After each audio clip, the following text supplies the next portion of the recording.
my speech. Now, notice, Mr. Speaker, this is an organization. Secondly, rebuttal story. Now, from CO, we refuse the idea that left-wing political campaigns should heavily prioritize forwarding candidates to the forefront of their political campaign. What principal parameters left-wing populist parties, that is to say, the populist parties, the founding foundation, like idea that they want to protect everybody involved in the broad coalition. They even cater for like immigrants and like everybody involved in minorities, which is why like to be the complete opposite of it is firebranding. We say from CO that having a firebrand political candidate at the forefront of your party is on the three pillars of right-wing populist party, opposite of what left-wing populist parties are. These three pillars is inciting violence and is individualisticality. I will show you this in my speech. Now, what are the burdens? First is to satisfy all stakeholders, the people, the states, the parties. OG does not do that. OG treats this debate like it's an actor motion, telling us why it's going to be better for the political party. But then that is very problematic due to the fact they fail in stakeholder analysis. Second thing to say, in terms of burdens, is to justify why left-wing populist parties should not, absorb firebranding or use a in front of their political campaigns.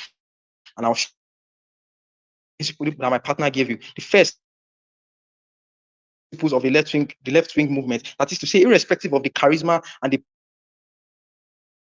persuasion, mean what your campaign stands for as the left-wing you want to achieve as that party, and that's a very second is on the general principle of in our world. But firstly, rebuttals. Firstly, OG speech was very problematic because, as I have said, they focus on that buy into their idea. That is the stakeholders, that is the people are against what this it says. That is to say, it's not an actual motion.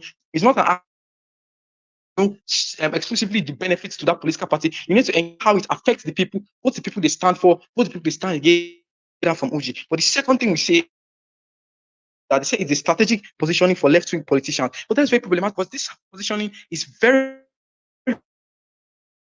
your speech from their end because it was all about the politician, nothing about involved in it. The third thing we get is the ability to convert with that is to say left-wing populist parties, if they use a firebrand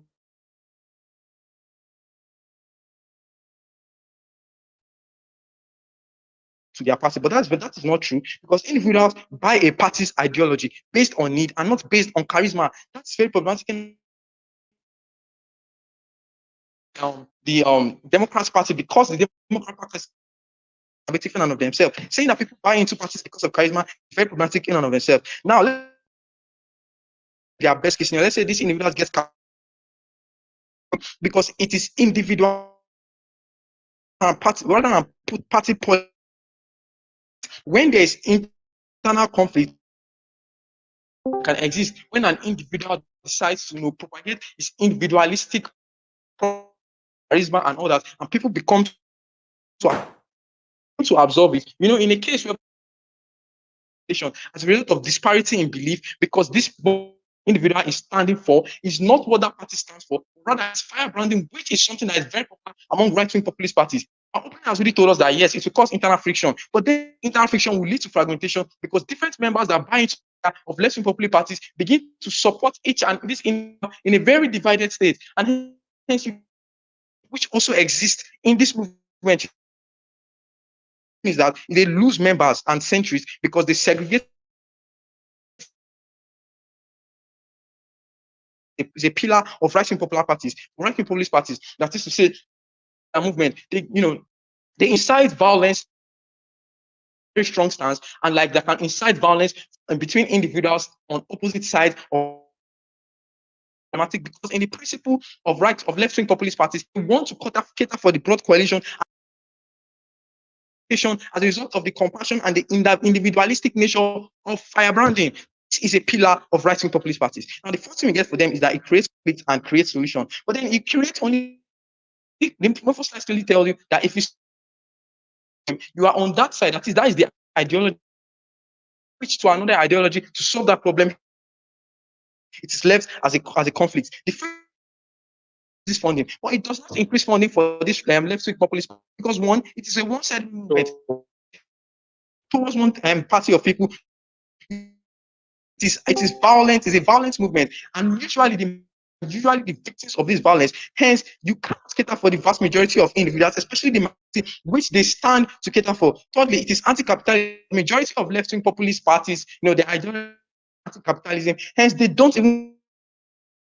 The sixth thing we get is that left-wing parties do not win because they are not aggressive. But that is not true. People only choose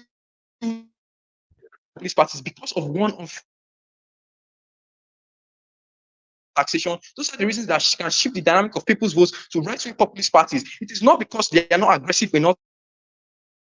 The last thing they say is that they will be remembered because of their personality. But I have said that if you focus on personality in populist parties, you shift the dynamic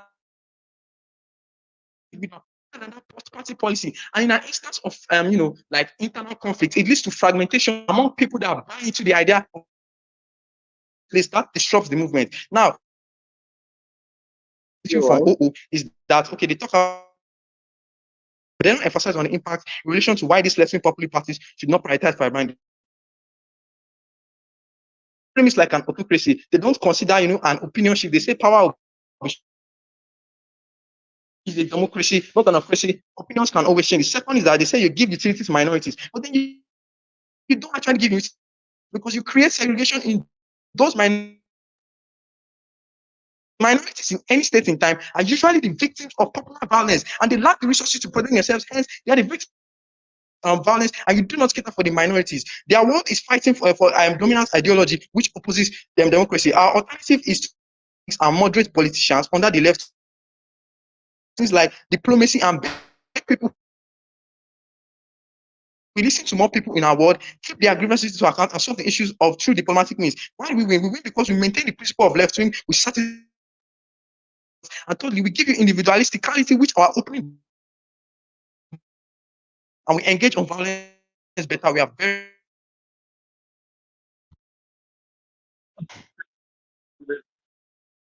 So give us a few minutes. All that you guys in a few minutes.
It's mute yourself. I think you're muted.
Okay, it's opening government here.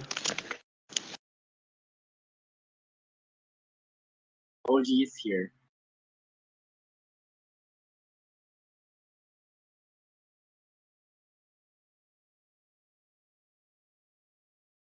It's opening position here. I want to believe they are here. Closing government is here.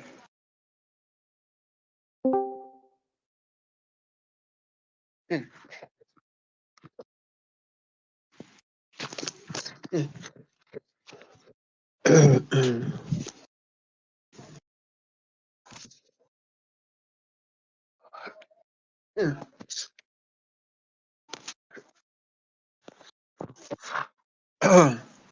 It's closing government here.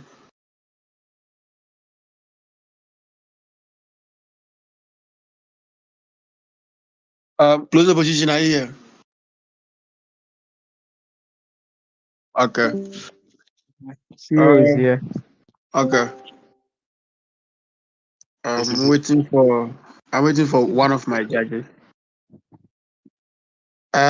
Mohammed, can you contact Kingsley for me? Can you contact him to join the call?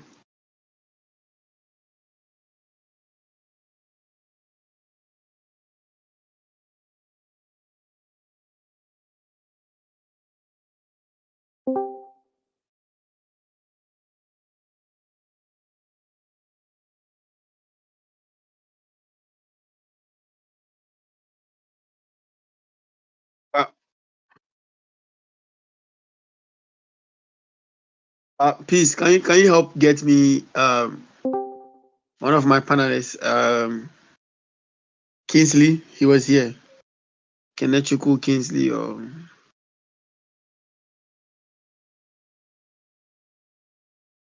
Do you have their number? Kingsley is already on the call. He's already on the call.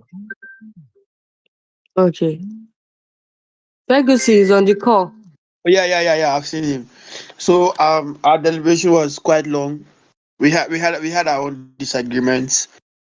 Um, we had some splits, and I've decided that I'll be explaining areas where we all came unanimous, and then those who are in majority will explain the rest, why the rankings are the way they are to you. Because for the first position it was unanimous, but for the second, third, and fourth it was all 2-1 split. My panelists were in majority, so I encouraged one of them to be here to explain that out to you guys. Given that there's no sufficient time, we couldn't use the whole day to be to have another set of debate round. Okay.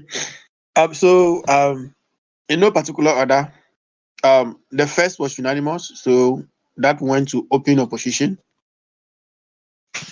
Second was on a 2-1 split for CG. Third was on a 2-1 split for OG, and fourth was on a 2-1 split for closing opposition. I'm going to state the rankings again. First was on a 2-1 split. First was on a unanimous score for open opposition. Second was on a 2-1 split for closing government. Third was on a 2-1 split for OG, and fourth was on a 2-1 split for closing opposition. So for opening opposition, the reason why we thought opening opposition unanimously won the round, but we think opening opposition was able to first of all engage how this can impact on the um left parties, the impact on the candidates, and the impact on citizens or electorates, and how that can affect them going forward in the future. When you compare OO with most of the government benches, I think OO was able to sufficiently offer mechanization on how the current state of left wing parties are, how they eschew divisionism, they eschew acts that says that go against immigration, or, for example, don't allow migrants in. They are more of an inclusive group of people, and they want to make sure they are appealing to majority of demographics, and that's how they have always held their relevance when it comes to elections in countries and states. So um, clearly, they say at a point where you bring in this particular style of politics, there's going to be an impact on you internally as a political party, because internally as a political party, that has not been the norm. So they explain this by giving a mechanization on how those type of politicians actually behave. Politicians who are passionate and go by polarization. They usually have singular sets of values that they want to push. And they cite examples of Bernie Sanders and how he failed to earn the Democratic Party ticket and so on and so forth. And they say the reason why he couldn't earn it was because he had to go against all other factions within the party. And those factions came against him because they needed a particular political leader that could represent all of them. And in fact, winning an election and representing every single particular demography in the country. So at that particular point, that division that occurs in your party weakens your party, and they say there could be fallout or opt out, because first of all, that's not what they are used to, and that's not even what they want. Just because your leadership wants it doesn't mean that the party itself and its rank and file actually really want it. But secondly, they say it's even worse for you in the election, because this thing that you are going to do is something that the right has already been doing. So that is what they enjoy. They already have a voter base that enjoys that. You also have a voter base that do not enjoy that. You're going to lose that voter base. But secondly, you're not going to be unique or authentic in any particular way or sense to the other voter base that the right actually really votes, which means that in effect, elections, you are probably going to be largely lost out, and you may not be able to stand any particular chance in that particular regard. And that was able to beat opening government's engagement on how they think they can win elections. And given the response to that, uh, what was not very, very sufficient. For example, opening government's response was that, well, they think that there will be no ideological inconsistency. That's also one leg of the arguments in the party. They say you are still going to be a liberal. Well, if you are still going to be a liberal, are liberals polarizing? That's a question that OO poses. And they say, no, liberals are not polarizing. Liberals are people who are all encompassing. They want to represent everybody, they want to appeal to everybody. So then this response was not sufficient, actually enough. You needed more, you needed to do more. But secondly, we think that OO was still able to beat open government based on the idea of the impact on the parties, right? The kind of narrative that you create for these parties going forward, how you change the perception within a split second, and how people are probably not going to value you as they used to anymore, because they cannot even tell what kind of political animal that you are, and trusting you is going to be quite problematic. But lastly, your response that, well, you think is self-defense, when O tells you that, listen, self-defense requires that you don't have alternatives, right? And those alternatives are probably not working. But they say the alternative they have actually really works. And they said examples of how left-wing parties are able to go forth into elections and fights and win and so on and so forth, right? I think essentially that was able to flip OO like literally off the gear. Even though I get sufficient responses, I don't think the responses were enough to engage, especially intuitively when OO is able to show how the party necessarily is going to break up. Even if not break up, you're not going to have rank and file support and so on and so forth. I felt you needed to have done more, and that also beats CG because they don't answer the question of future stability. They don't answer the question of possibility of being able to appeal to those perceptions. And so, for the same reasons why OO beats OG, that's why OO also beats CG. For the rest, I'll leave that for the panelists who was on the majority to explain away why they had those 2 split seconds, two. Yeah. So Kingsley is here. So Kingsley, you can explain away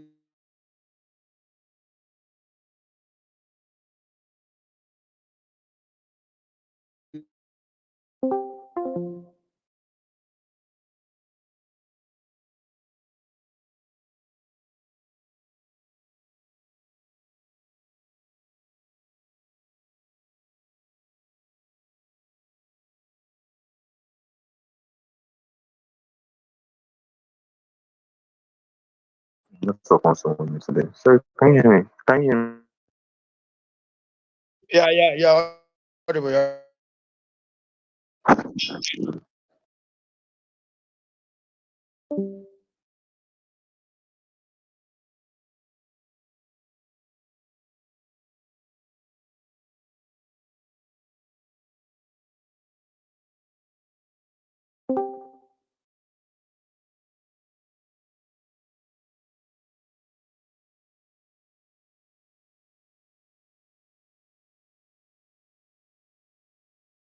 Yeah, Kingsley, you can get on with it. You're audible. Oh, I'm audible. Okay, nice. All right. So, unless I'm mistaken, I think the chair already says why OO came first. I'm sorry, like my network has been breaking since a long time. But that's by the way. Um. So yeah, I'm just supposed to show why we rank closing government second and all. Like you said, the majority of from second to fourth was a 2-1 split, right? And all that. So the reason he said asked one of us to give the rankings for closing government because he wasn't part of the people that picked say the first for second, right? So yeah. That being said, why do we rank so what I'll just do is like show why I ranked closing government over CO and OG, right? You're right. Why did I rank closing government? While both closing government okay, so why closing government and opening government both agree that um firebrands have harms, right? Firebrands can give rise to levels of benefits to very large extent limits the benefits left wing parties. This is like them saying emphasizing more on the left wings em- em- emphasizing on prioritizing the benefits of the left wing vis-a-vis um how long um how best they win elections, how best they get sustainability and all that. But from closing government rights, they tell us apart from just um benefits accrued to the left wing party themselves, they tell us that the left wing represents the minorities in status quo, right? And those tell us that like already existing in status quo, there's a power asymmetry between the right wing and left wings. One, because the left wings are not as radical as right wings, but then two, because left wings consist of different kinds of minorities, right? So it's not that it's just one minority, you have different minorities to say within this left wing, right? So that different ideological interests that need to be satisfied at the end of the day, right? So it's most likely than not that the right wings usually have their day. So that at the end of the day, the onus of the debate is not just to prove which side better serves the left wing parties, but which side better serves the parties and people in society vis-a-vis the minorities that the ideologies are being trampled on upon because they literally do not have they do not have representatives at the end of the day, right? So these people need representation, and the only way for them to get that representation is if the left wings are able to win elections, right? And this is where um, firebrand candidates come in, right? But the second of all, opening governments, whilst giving their speech, tell us that politicians, these firebrand politicians are polarizing, but it's important that they are polarizing, right? Because um, it's the only way they can. It's like the only way they can win elections, right? Because that polarizing effect is part of their gameplay, and all that's part of like the reason why people will get and give them buy-ins at the end of the day. But what closing government does, right, is that they agree that yes, these guys are polarizing, right? That they're polarizing these candidates are polarizing, right? But they tell you that though they're polarizing, they're not polarizing as their nature, right? The reason that the reason the reason why they are polarizing, right? Is because they're using a strategy to win elections, right? At the end of the day, now they're not going against the principle of the using it as they're not like these people are not bringing people that are away from their own principles, right? So this means that even though these left wing parties are using and this even those these fire brands are polarizing, right? The whole aim of the polarizing of them being polarizing is that they want to win elections. It's not as if they're being polarizing because they want to change the very nature or the very ideology. Because of this, I gave closing government to win over for the second for closing government versus closing opposition, right? So what I get majorly from closing opposition is they tell us that um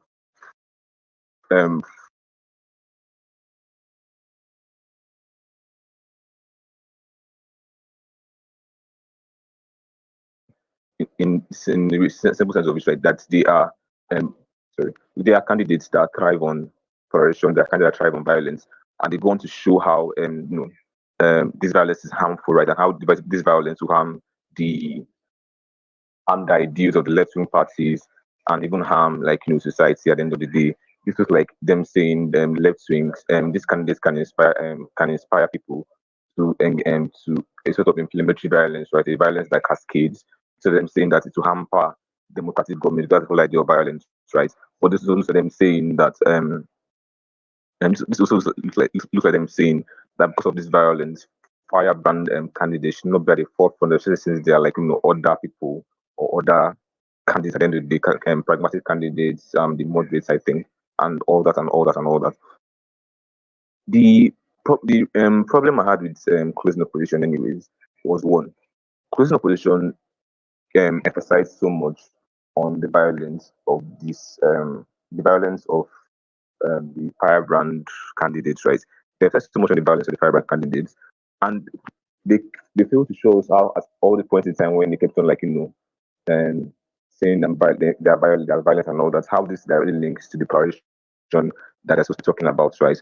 But then too, they throughout the most of their speech, right, they seem to ignore this thing. They seem to ignore that polarizing, right, they are still charismatic, right? So they don't give any room, or they don't give any explanation how this charisma, even white people are polarizing, this charisma affects these candidates affect the nature of how the campaigns and table is that these people are violent, and because they're violent and the harms that follow it, we should not go in with them, go along with them and all that. So from closing government, we get that sorry,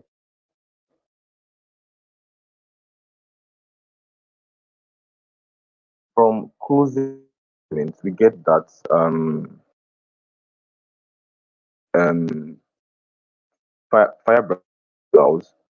in the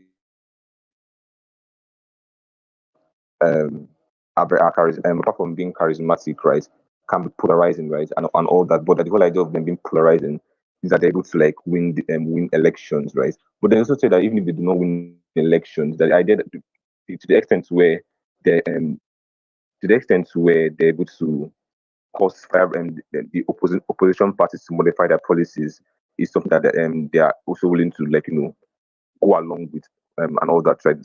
It's something also willing to go along with because this policy modifications at the end of the day will aid minorities because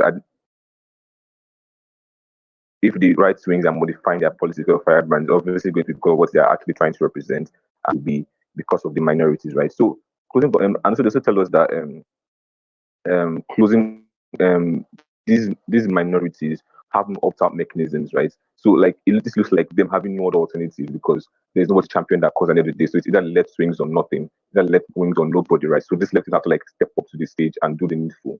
So the this two this two things now brings up to the mind that okay, yes, they agree that these firebrand candidates are they are polarizing, right? They can at some points in time or another incite conflict and all that. But apart from this conflict not being because of them being intrinsically them being intrinsically violent and all that.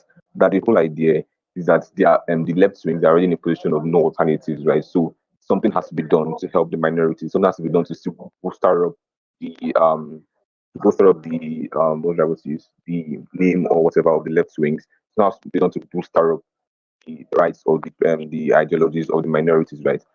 So it looks like them buying into the polarization that exists, yes, but also showing you why it's particularly very important that it's particularly still okay to go with polarization as long as the benefits again that comes with it, right?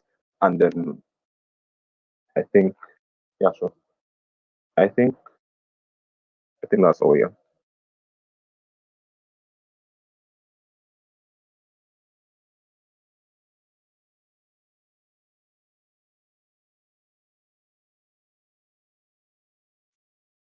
I have a question.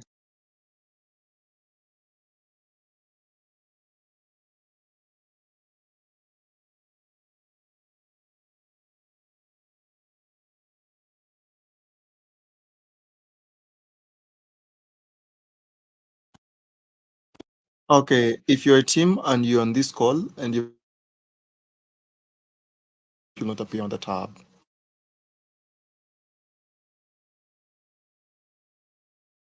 If you need any personal feedback, you can message any of the judges or myself.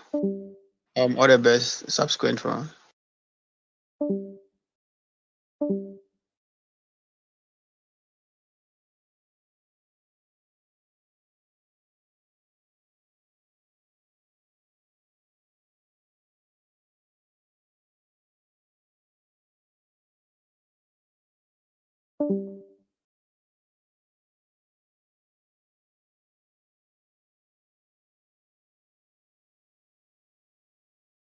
Okay, Abattoir. So a couple of individuals having issues with how to submit oral adjudication.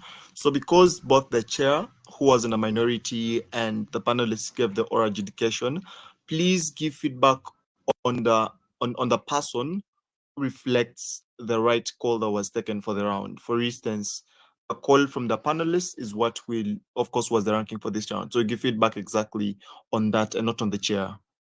The one who gave the justification for the round is the person you give feedback on.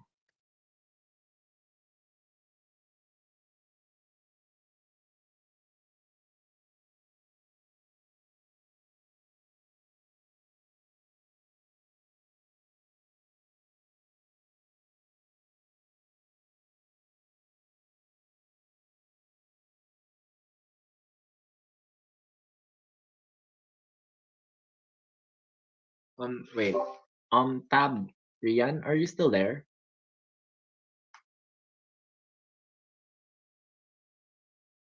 Yes, sure, I'm here.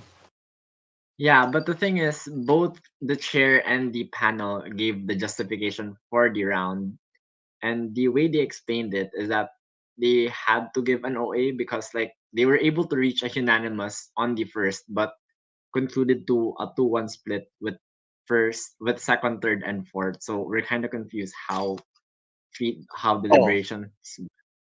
okay. If then the chair gave feedback, I mean like justification on the round, then just give the feedback on the chair.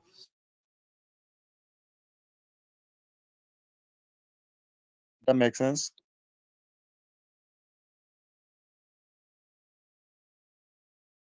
Yep. That made sense. So we're just going to disregard the panel OA then.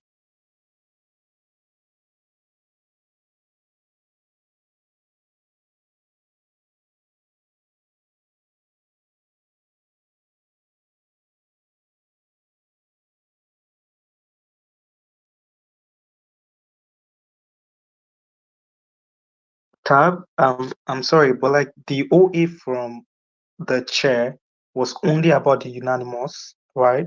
And it's something that wouldn't really matter in the grand scheme of things because everybody agreed. But like where the challenge was, there was nothing that came from the chair about that. It's only the panelists that gave the OA or the other rankings, which are actually the contesting rankings in the round. So I don't know. Just feel like not being able to give OA to the Okay. You say the chair was unable to give OA. yes. The Okay. bulk of the came If from the if if panelists. Okay, if the chair just stated the rankings, then don't give feedback on the chair. Instead, give the feedback on the person who gave the justification for the call, who is the panelist now. Yeah.